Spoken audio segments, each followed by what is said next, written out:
On est le matin, il est 8h37, le vlog pour aujourd'hui est terminé de monter, je viens de le finir là. Il faut faire les arrangements, faire la miniature, le poster, etc.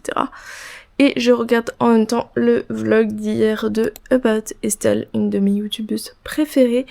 Et voilà, je suis bien. Je suis un peu fatiguée, j'ai eu du mal à me lever aujourd'hui. En plus, aujourd'hui va être une journée un peu stressante. Donc je vais voir à quel point je peux vous prendre avec moi, puisque j'ai un rendez-vous assez important cet après-midi qui me stresse énormément. À midi, je vais aller manger avec ma sœur, et ensuite j'ai le rendez-vous. On verra. Bon, je me suis préparée, cette journée va enfin pouvoir commencer. Le vlog est en ligne pour 17h ce soir et il est actuellement 9h30, un truc comme ça. J'ai un petit peu traîné honnêtement, mais c'est pas très grave. Parce que ce matin, comme voilà, j'ai mon truc cet après-midi qui me stresse énormément, je suis pas focus. De toute façon, même si je me fais une to-do list, je sais que ça va plus me stresser qu'autre chose. Donc quand il y a une journée avec un truc bien stressant, souvent je me laisse la liberté de faire ce que j'ai envie le reste du temps. Qu'est-ce que je voulais faire ? J'étais là en mode, il y a ça qu'il faut que je fasse, et il y a des trucs qu'il faut que je fasse. Déjà, j'ai reçu 2 nouveaux services presse, mais ça, j'ai posté les stories ce matin, donc ça, c'est check.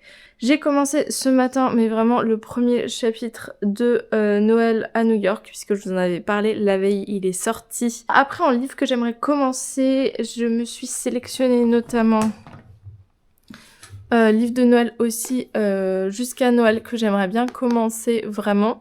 Et après, j'ai 2 autres sélections. Bon, j'ai le Baptiste Beaulieu que j'aimerais continuer aujourd'hui, ça va me faire du bien, même s'il est un peu sombre hein, quand même, son livre. À la fois, ça parle de sujets qui sont compliqués, et à la fois, ça touche à lui, c'est quand même de l'espoir, et c'est quand même joyeux parce qu'il arrive à montrer des choses positives, on va dire, un petit peu comme ça.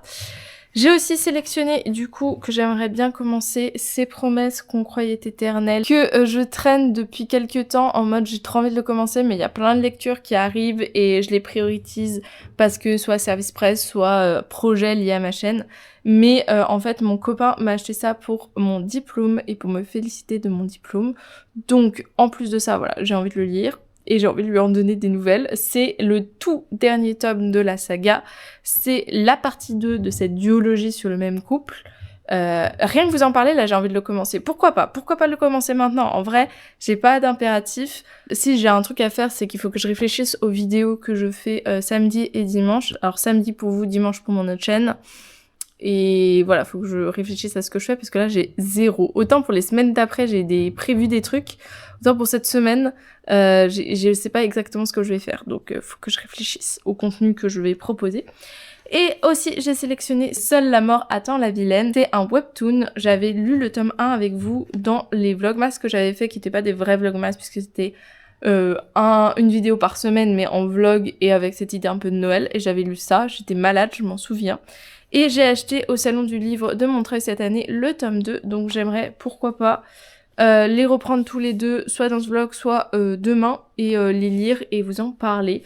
Sachant que chaque tome coûte archi cher et que j'ai du mal à les avoir en occasion. Donc si j'accroche pas au tome 2, je pense qu'on va dire au revoir à ces 2 tomes. Et là, on va réfléchir au contenu, donc petit moment un peu créatif et tout, sans se mettre la pression, parce que voilà, je sens le stress.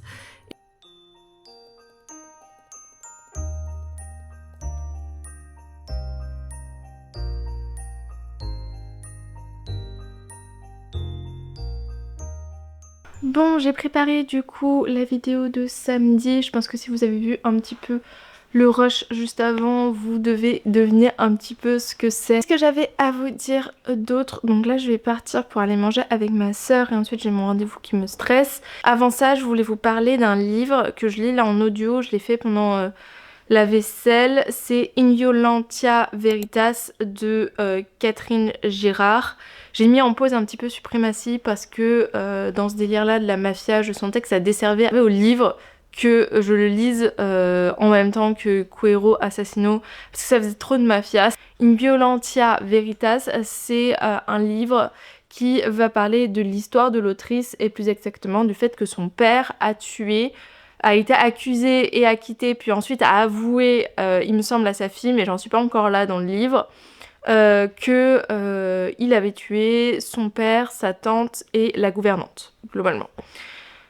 Étrange comme type de livre, là j'ai un peu du mal avec le début dans le sens où c'est le genre de livre où on va dans le passé, on revient dans le présent, on parle de l'histoire du père en même temps que l'histoire de la fille et parfois j'ai du mal en livre audio à comprendre, bien sûr il y a des chapitres qui se suivent mais j'ai du mal à comprendre, est-ce que là on fait référence à l'histoire? Qu'est-ce que c'est que ça? Donc voilà un petit peu où j'en suis avec ce livre. Et là, je vais partir tout de suite. Je suis trop stressée, ça va pas du tout.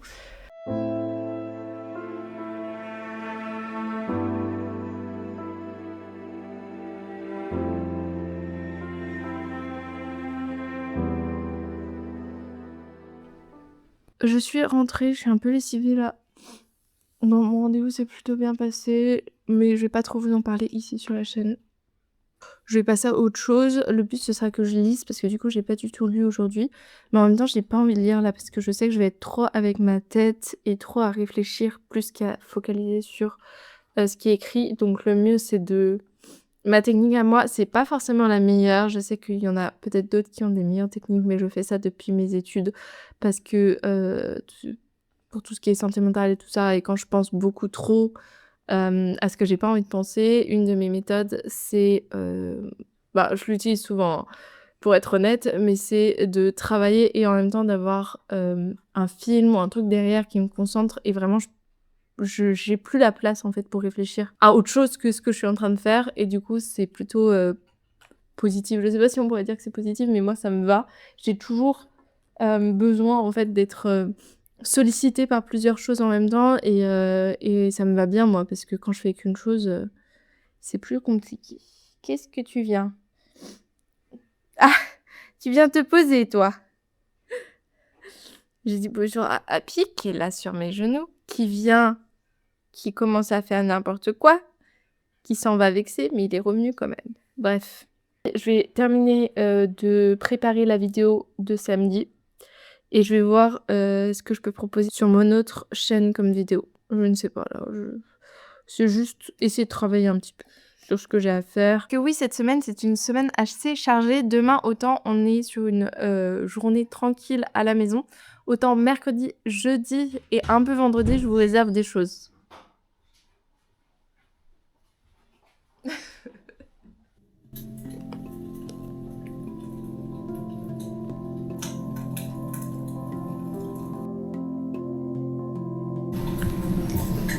J'ai avancé sur le livre de Baptiste Beaulieu. Je vais peut-être éteindre le petit bruit arrière de la télé. Donc j'ai avancé sur Tous les silences ne font pas le même bruit. Je pense pas que j'en suis encore la moitié, mais j'ai pas mal avancé.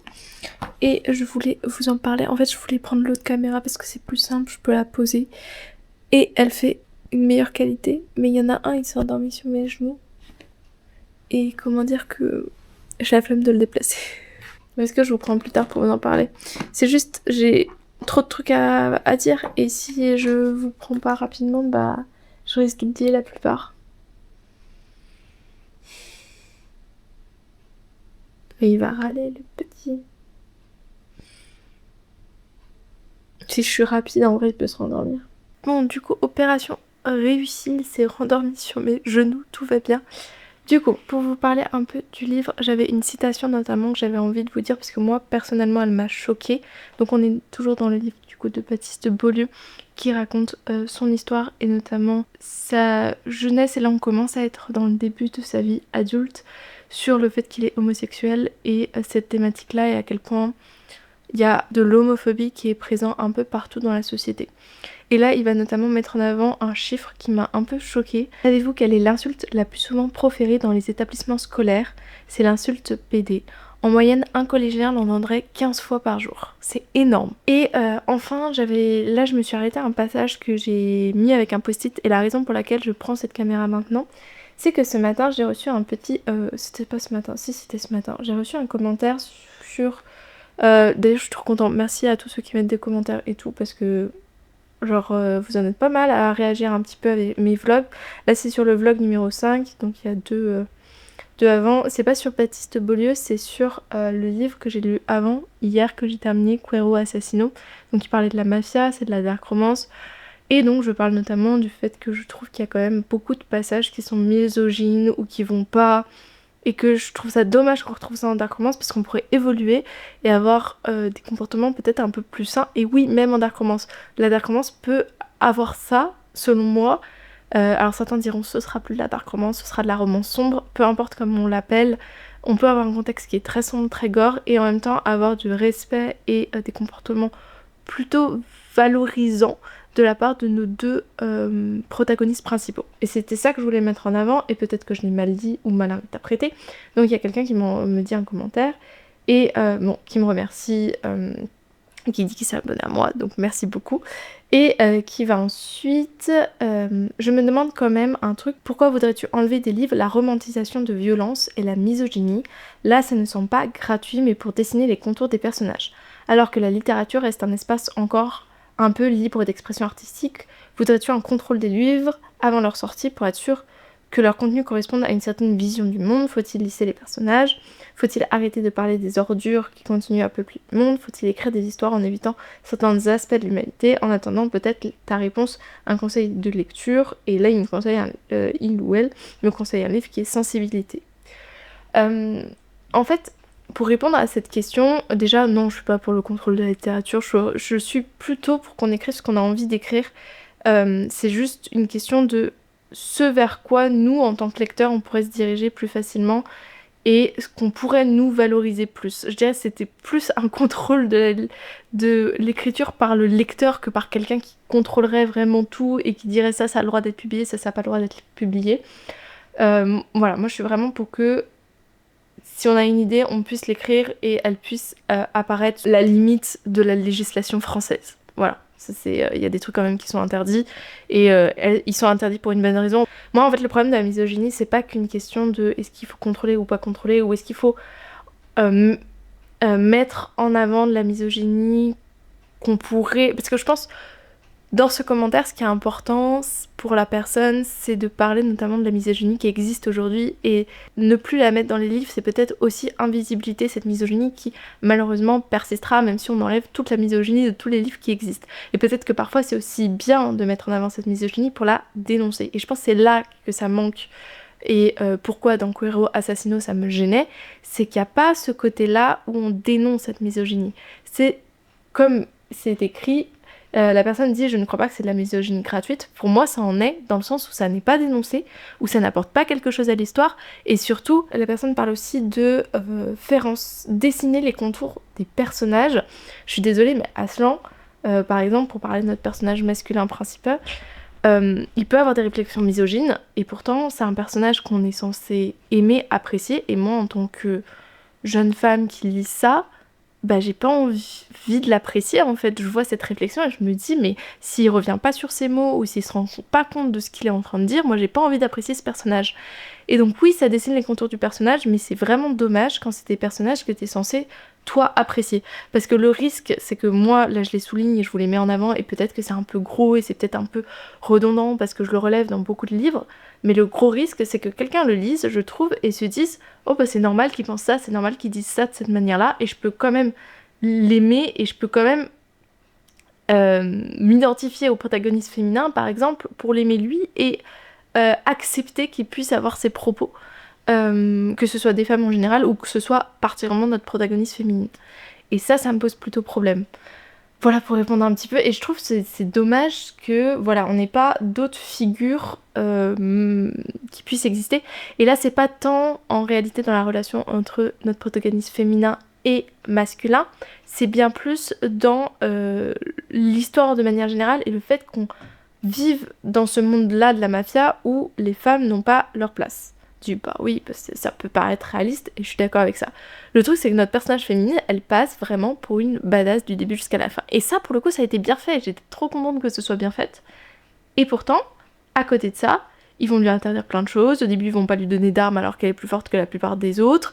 Et tout ça parce qu'elle est une femme. Et ça c'est trop dommage parce que tu peux pas avoir cette contradiction là de mettre en avant des choses qui sont positifs et qui font évoluer les choses, à côté de choses qui sont hyper rétrogrades et que moi personnellement, et là je parlais vraiment personnellement, je ne veux plus retrouver dans le livre. Donc j'espère que j'aurai un peu répondu aux commentaires, je pense que je vais essayer d'y répondre.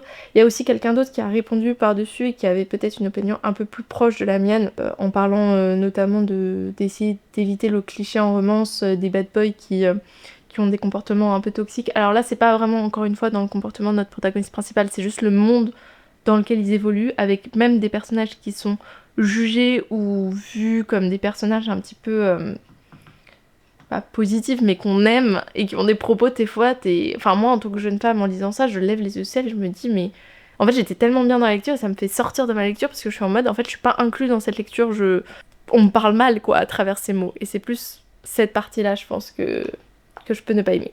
Je me suis beaucoup trop étalée sur cette question et pour revenir au livre de Baptiste Beaulieu qui m'a fait penser à ça, faire des blagues sur au lieu de faire des blagues avec, c'est participer à ce discours de propagande, à son enracinement dans les esprits, au mensonge dans lequel nous vivons, au mensonge. Là c'était pas des blagues mais plus les récits en fait.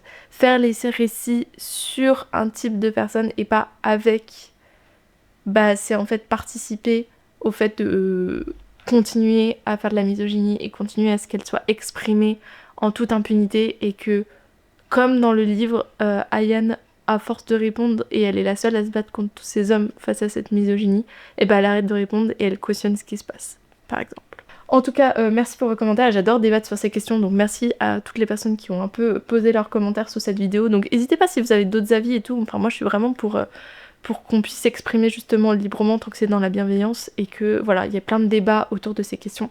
Et sur ce, puisque je vous ai énormément parlé, je vais retourner avec mon Baptiste Beaulieu, pas le mien, mais le livre, et continuer à lire ce livre qui me fait voir des fois les choses un peu différemment. Je pensais de cette question-là en savoir énormément et en fait j'ai encore tellement de choses à apprendre sur plein de choses et c'est ce qui est cool avec la littérature. T'ouvres un livre et t'apprends des choses et tu t'émeus de choses et...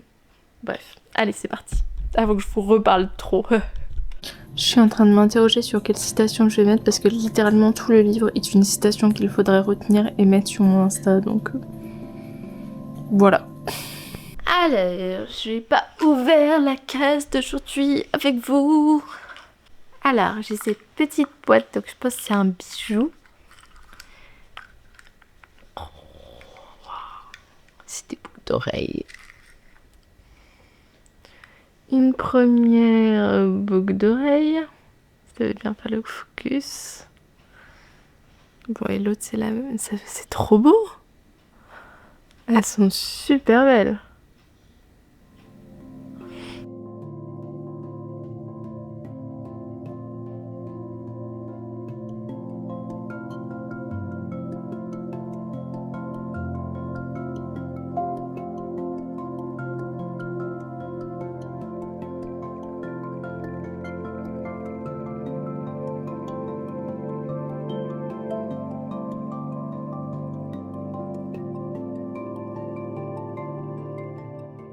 C'est l'heure du montage. J'ai oublié de vous dire au revoir hier. Je pense que j'étais tellement crevée, là je suis encore crevée, je sais pas ce que j'ai là. Mais je suis fatiguée et j'ai oublié de vous dire au revoir. Donc c'est le lendemain là, mais je vous dis au revoir et on se retrouve demain pour le nouveau vlog.